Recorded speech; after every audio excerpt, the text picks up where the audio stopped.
The most valuable ship in a carrier strike group is not the carrier. The carrier costs $13 billion and carries 90 aircraft. It is the most visible asset in the formation, the largest radar return, the most studied target in every adversary, threat library updated in the past 30 years. Every missile, every drone swarm, every coordinated saturation strike plan in the region has the carrier as its terminal objective. But the carrier without ammunition is a 100,000-ton aircraft parking structure.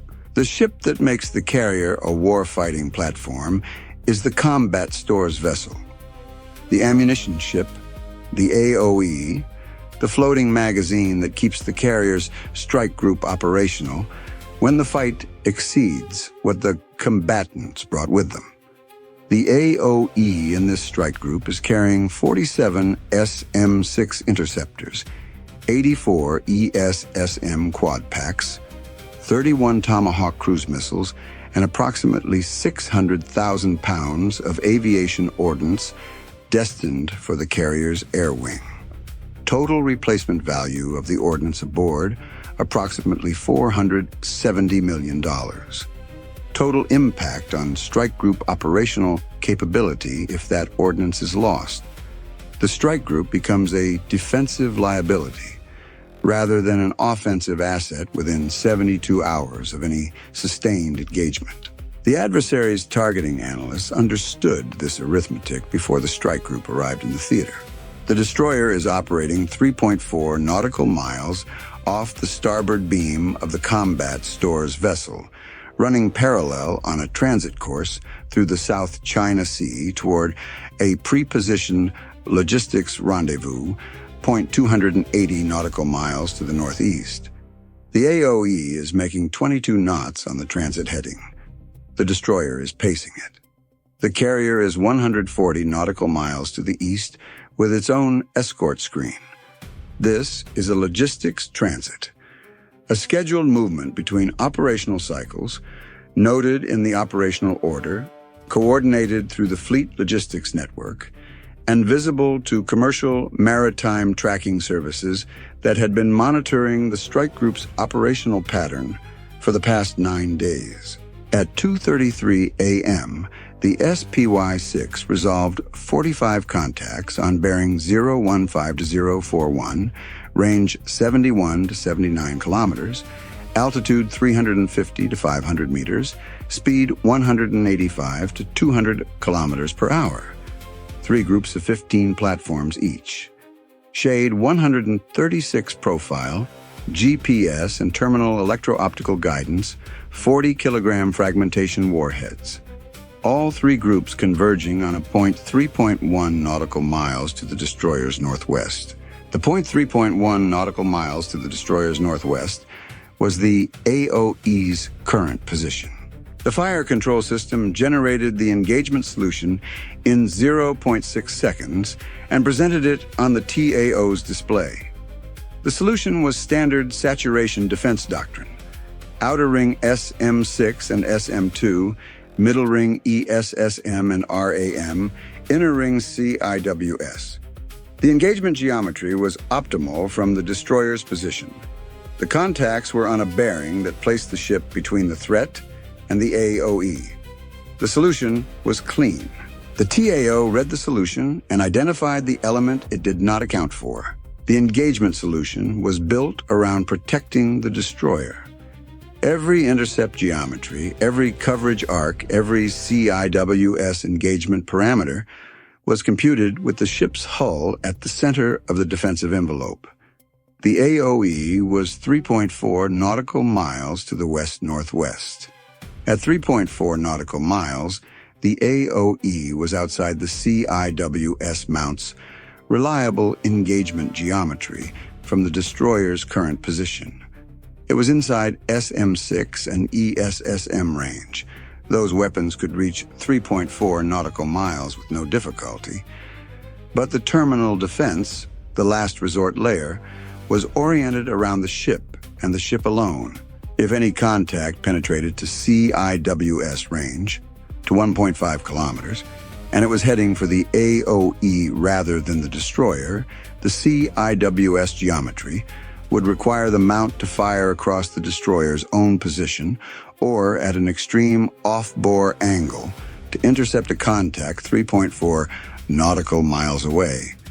The physics did not work cleanly. The AOE had no defensive weapons. It had no radar beyond navigation capability. It had no countermeasures, no CIWS, no RAM. It was 47,000 tons of ordnance and fuel and aviation parts with a crew of 590 and no ability to defend itself against anything that reached visual range. The TAO made the positional decision in under 90 seconds. All stop. Tell the AOE to continue at 22 knots, bearing 042. We're going to reposition 1.5 nautical miles to the AOE's northwest, put ourselves between the threat and the ship. Full speed to the new position. The destroyer accelerated to 30 knots and turned northwest. Repositioning from the starboard beam to a position directly between the contact bearing and the AOE would take approximately 4 minutes. The contacts would enter SM-6 engagement range at 72 kilometers in approximately 11 minutes. The repositioning would complete with 7 minutes to spare before the outer ring opened. What the repositioning also did, it placed the destroyer 1.5 nautical miles northwest of the AOE, directly in the path of the incoming contacts. The contacts were targeting the AOE's computed position. Any contact that successfully navigated past the outer and middle rings would then face, as its terminal approach to the AOE, the destroyer sitting in the way. Not as a physical barrier, a Shahed-136 platform was not going to be physically blocked by a ship's hull unless it hit the hull directly. But the repositioning meant the CIWS mounts were now positioned to engage contacts approaching the AOE from the northwest at near-optimal geometry. The destroyer had physically moved to put its close-range weapons systems between the contacts and their target. The AOE Commodore acknowledged the repositioning order and asked whether the convoy should change course. Maintain course and speed. Any course change moves the AOE away from our protective geometry. I need you where you are. Running count. 2:36 a.m., second 167. 45 UAV contacts, bearing 015 to 041, range 68 kilometers, 185 to 200 kilometers per hour, altitude 320 to 480 meters. Target AOE at 3.4 nanometers northwest. Destroyer repositioning to 1.5 nautical miles northwest of AOE ETA 4 minutes, SM-6 8, SM-2 24, ESSM 32, RAM 21, CIWS 4 and aft 100%. AOE 22 knots bearing 042, no defensive weapons. Time to SM-6 range 9 minutes. Cost $0. The repositioning completed at 2:40 a.m. The destroyer was now 1.5 nautical miles northwest of the AOE, directly between the incoming contacts and their intended target, with CIWS mounts in optimal engagement geometry to cover the approach corridor. The repositioning had created one new problem. At 1.5 nautical miles, the AOE was within the potential debris and overpressure radius of close-range warhead detonations in the CIWS engagement zone. If a contact was fragmented at 800 meters from the destroyer by CIWS, the warhead detonation produced an overpressure and fragment cloud in a 60 to 90 meter radius. At 1.5 nautical miles, 2,778 meters, the AOE was safely outside any single detonation's lethal radius.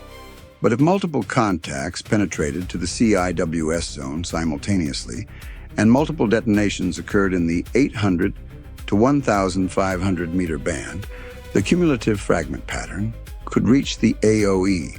The AOE Commodore had been advised of this risk and had accepted it. The contacts were now at 64 kilometers, 11 minutes from the outer ring. The three groups had maintained their approach structure. Group 1 on bearing 015 to 021, Group 2 on bearing 025 to 033, Group 3 on bearing 036 to 041, all converging on the same impact point northwest of the AOE's projected position. The adversary's guidance solution had been computed before the destroyer repositioned. The contacts were still targeting the original AOE position from 2:33 a.m. Whether the terminal electro-optical seekers would acquire the AOE or the destroyer at final approach range was an open question.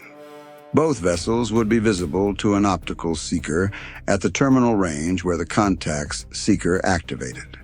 The AOE at 47,000 tons was a significantly larger optical target than the destroyer. The TAO noted this in his engagement log without conclusion. If the terminal seekers reacquired the AOE rather than the original computed waypoint, the repositioning had limited benefit in the terminal zone. If the seekers followed GPS waypoints through terminal approach, the contacts would pass by or through the destroyer's position toward the AOE. He engaged. SM-6 cells 1 through 4 launched at 2:44 a.m. against the 4 lead contacts in Group 1 at 68 to 71 kilometers. Standard outer ring engagement, active radar seeker in terminal phase, time of flight approximately 80 seconds. While the SM-6 was in flight, SM-2 cells 1 through 6 launched against 6 contacts in Group 2 at 55 to 62 kilometers. These contacts were at a range where SM-2 engagement was more efficient than SM-6, and the TAO was preserving 4 SM-6 cells for the terminal phase where their higher hit probability against maneuvering targets would matter most.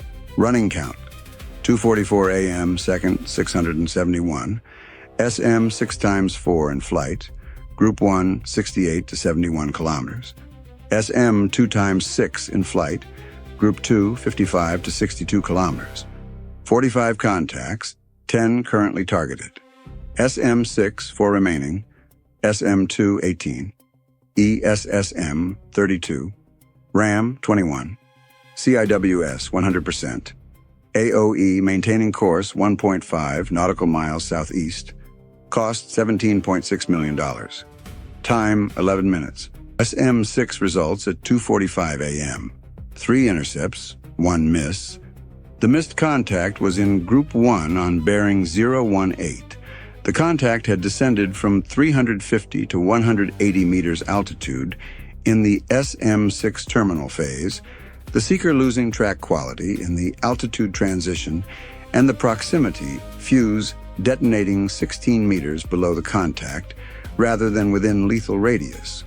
1 Group 1 contact surviving, now at 59 kilometers. SM-2 results at 2:46 a.m. against Group 2, 4 intercepts, 2 misses. The 2 missed contacts had executed near-simultaneous minor course deviations inside the SM-2 terminal guidance phase, both shifting their approach, bearing by 3 to 4 degrees, sufficient to move outside the SM-2 seeker's acquisition cone in the brief terminal window. 2 Group 2 contacts surviving. SM-6 cells 5 and 6 against the surviving Group 1 contact and one of the surviving Group 2 contacts.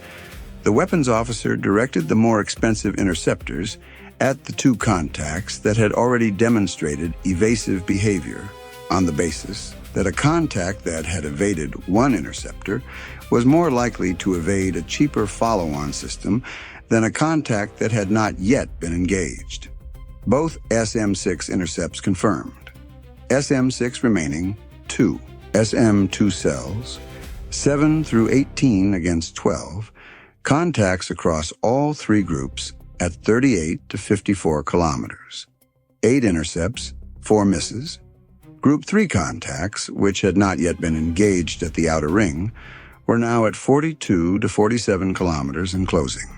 SM2 remaining, 6. Running count. 2:48 a.m., second 901. SM6, 2 remaining, terminal phase reserve. SM2, 6. ESSM, 32. RAM, 21. CIWS, 100%. 26 contacts at 22 to 38 kilometers. Group 1, 2 surviving. Group 2, 7 surviving. Group 3, 17, mostly untouched. AOE, 1.5 nautical miles southeast, 22 knots. Cost, $38.2 million. Time, 15 minutes. The Group 3 problem was a function of the SM2 inventory. 17 Group 3 contacts had been launched with no special characterization. Standard Shahed-136 profile, same guidance, same warhead, same approach altitude as Groups 1 and 2. But Group 3 was on the widest bearing arc, 036 to 041, which required the fire control system to spread its illuminator coverage across a 5-degree bearing range simultaneously with coverage of the surviving Group 1 and Group 2 contacts. The illuminator sharing had reduced SM2 engagement quality on the Group 3 contacts that had been engaged. The 4 misses in the previous salvo had been disproportionately from the wide arc Group 3 contacts. 6 SM2 remaining.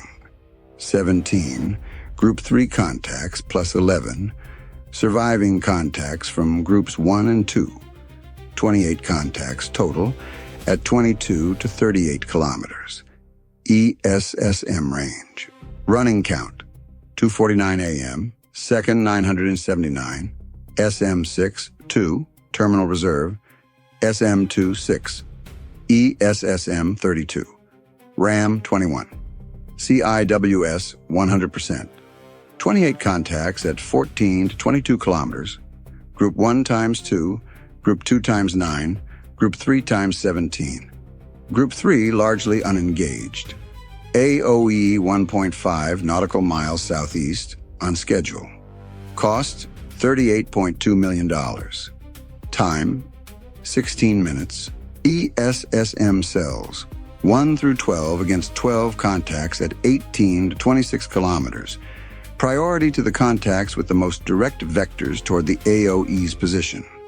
12 launches in 5.4 seconds. 9 intercepts, 3 misses. 2 contacts had descended to sea skimming altitude of 35 meters, the ESSM seeker basket placing them below the optimal engagement geometry. 1 contact executing terminal evasion. 3 surviving contacts inside 14 kilometers. ESSM cells, 13 through 20 against 8.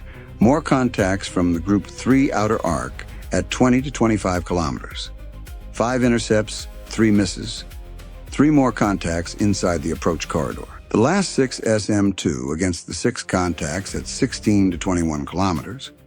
The TAO authorized the final SM2 cells against the highest approach rate contacts to reduce the number reaching the RAM and CIWS layers.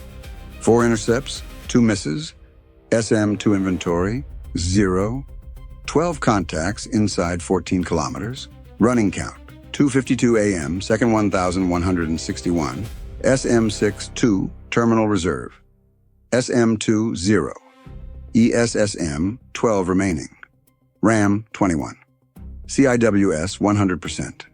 12 contacts at 6 to 14 kilometers. Group 3, still 8 contacts untouched by middle ring. AOE 1.5 nautical miles southeast. Crew informed of inner ring engagement. Cost, $61.0 million. Time, 19 minutes. ESSM cells, 21 through 28 against 8 contacts at 8 to 12 kilometers. 5 intercepts, 3 misses, 1 contact sea skimming at 22 meters, 2 contacts with GPS approach tracks that had not deviated toward the destroyer's new position, but remained on the original computed bearing to the AOE's pre-repositioning location. Those 2 contacts were heading slightly to the east of the destroyer, not directly at the ship, but at a bearing that would take them past the ship's stern and toward the AOE if not intercepted. The ESSM had engaged them, but the basket offset from the slight bearing difference had produced misses. 2 contacts heading toward the AOE on bearing 072 from the destroyer, range 7.4 and 8.1 kilometers. They were not targeting the destroyer. They were targeting the AOE. The repositioning had placed the destroyer in the path of contacts, targeting the original AOE waypoint. These 2 contacts were using terminal guidance that had reacquired the AOE's optical signature rather than the original GPS waypoint. The terminal electro-optical seekers had acquired the larger vessel. Running count: 2:55 a.m., second 1329, SM6, 2 AOE bearing contacts inbound, SM2, 0, ESSM, 4 remaining, RAM 21, CIWS 100%, 2 contacts on AOE bearing 7.4 and 7.8 kilometers, 4 more contacts at 4.8 to 6.2 kilometers, AOE 2,778 meters southeast, cost $61.0 million, time 22 minutes. Last 2 SM6, AOE bearing contacts. Fire now. SM6 cells 7 and 8. The last 2 SM6 cells in the inventory launched against contacts bearing 072 from the ship at 7.4 and 7.8 kilometers at 22-meter altitude. These were close-range SM6 engagements. The missiles were firing at targets inside the SM6's minimum optimal range. The guidance solution was non-standard, the terminal geometry compressed. The weapons officer had 0.4 seconds to authorize before both contacts passed beyond the reliable SM6 engagement window. Both SM6 launched, both acquired, both intercepts confirmed at 6.1 and 6.8 kilometers, SM6 inventory, 0.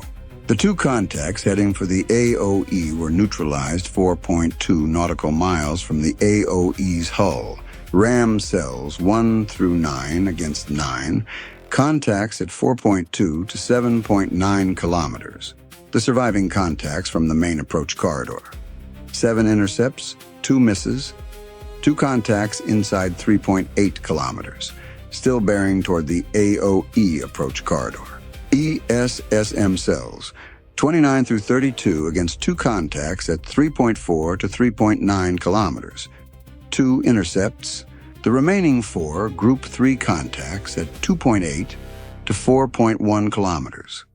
CIWS forward engaged 2 at 2,600 and 3,100 meters. Both fragmented. Both warheads initiated in fragmentation clouds.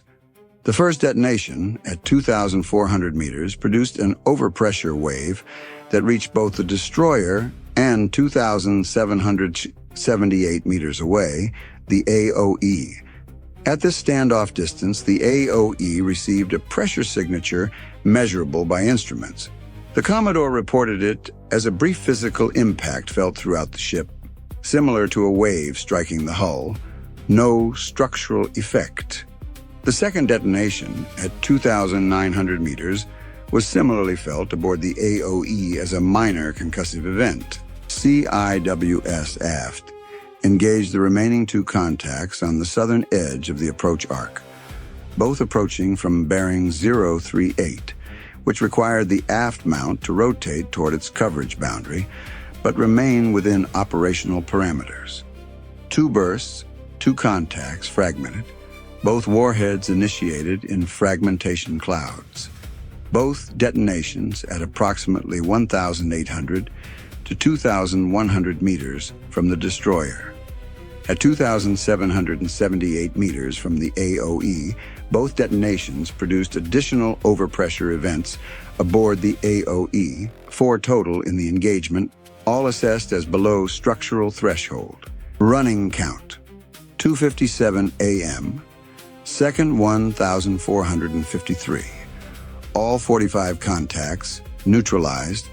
4 warhead detonations within 2,900 meters of destroyer, all above structural threshold, for AOE at 2,778 meters.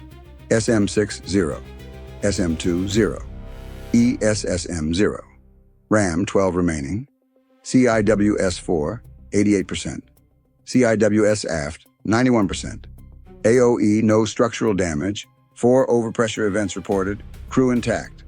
Cost $73.4 million. Time 24 minutes. Running count 2:57 a.m. second 1449. CIWS phase complete. 4 warhead detonations, 2,400 meters, 2,900 meters, 1,800 meters, 2,100 meters from destroyer. AOE 4 overpressure events, no structural damage. SM6 0, SM2 0, ESSM 0, RAM 12, CIWS 4, 88%, aft 91%, all 45 contacts neutralized. Cost $73.4 million. Time 24 minutes. All 45 contacts were neutralized. No contact reached the AOE's hull. The damage assessment on the destroyer: 2 fragment impacts above the waterline from the close-range detonations, 1 on the mast structure at the 0-4 level, 1 on a weather deck antenna housing. Neither impact compromised any system. The antenna housing required replacement. No personnel injuries. The AOE Commodore reported at 3:02 a.m. 4 overpressure events felt throughout the ship. All cargo secured. All crew present and uninjured. No structural damage to hull or cargo holds. The ordnance in the forward magazine spaces had not shifted. The SM6 interceptors in the aft magazine were intact and properly secured. The AOE was continuing on transit heading. The magazines on the destroyer were another matter. The assessment at 3:15 a.m., SM6, 0 of 8, SM2, 0 of 24, ESSM, 0 of 32, RAM, 12 of 21 remaining. CIWS forward, 88%. CIWS aft, 91%. Every SM6, SM2, and ESSM cell had been expended. The ship that had just successfully defended a vessel carrying 47 replacement SM6 interceptors had 0 SM6 interceptors of its own remaining. The irony was complete and was noted in the after-action record without further comment. The supply officer assembled the accounting at 5 a.m. 45 Shahed-136 one-way attack platforms at $20,000 each. $900,000. Launch logistics and crew, $80,000. Intelligence work to identify the AOE transit schedule, confirm ordnance manifest, and select the optimal engagement time during the logistics transit. Assessed at $150,000. Total adversary investment: approximately $1.13 million. U.S. munitions expended: 8 SM6 at $2.1 million to $16.8 million. 24 SM2 at $1.2 million to $28.8 million. 32 ESSM at $450,000 to $14.4 million. 9 RAM at $900,000 to $8.1 million. CIWS, $29,000. Total, $68.1 million. Exchange ratio 60-1 in the adversary's favor. The exchange ratio was within the standard range for this analysis series. It did not capture the adversary's strategic intent or the consequences of a scenario where the outcome had been different. The adversary had not targeted the destroyer. The adversary had targeted the $470 million in ordnance aboard the AOE. If any contact had reached the AOE's hull, any single 40-kilogram warhead against an unarmored vessel carrying approximately 600,000 pounds of aviation ordnance and 47 SM-6 interceptors. The secondary effects would have been unpredictable in their severity and unquantifiable in their strategic impact. An AOE lost to a secondary detonation chain was not a single ship casualty. It was the strike group's operational ammunition supply for the next 72 hours of high-intensity combat. The adversary had spent $1.13 million attempting to achieve that result. The defense had cost $68.1 million. But the adversary's investment was measured not against the defense cost, but against the potential return. $470 million in ordnance neutralized, a carrier air wing grounded for lack of weapons, a strike group neutralized at the moment the adversary chose to escalate. For $1.13 million, the adversary had attempted to purchase a $470 million outcome. They had failed.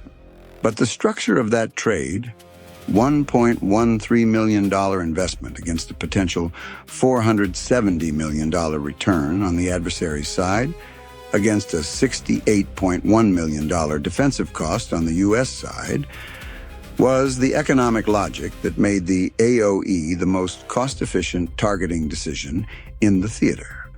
Not the carrier at $13 billion, not the destroyers at $2.2 billion each.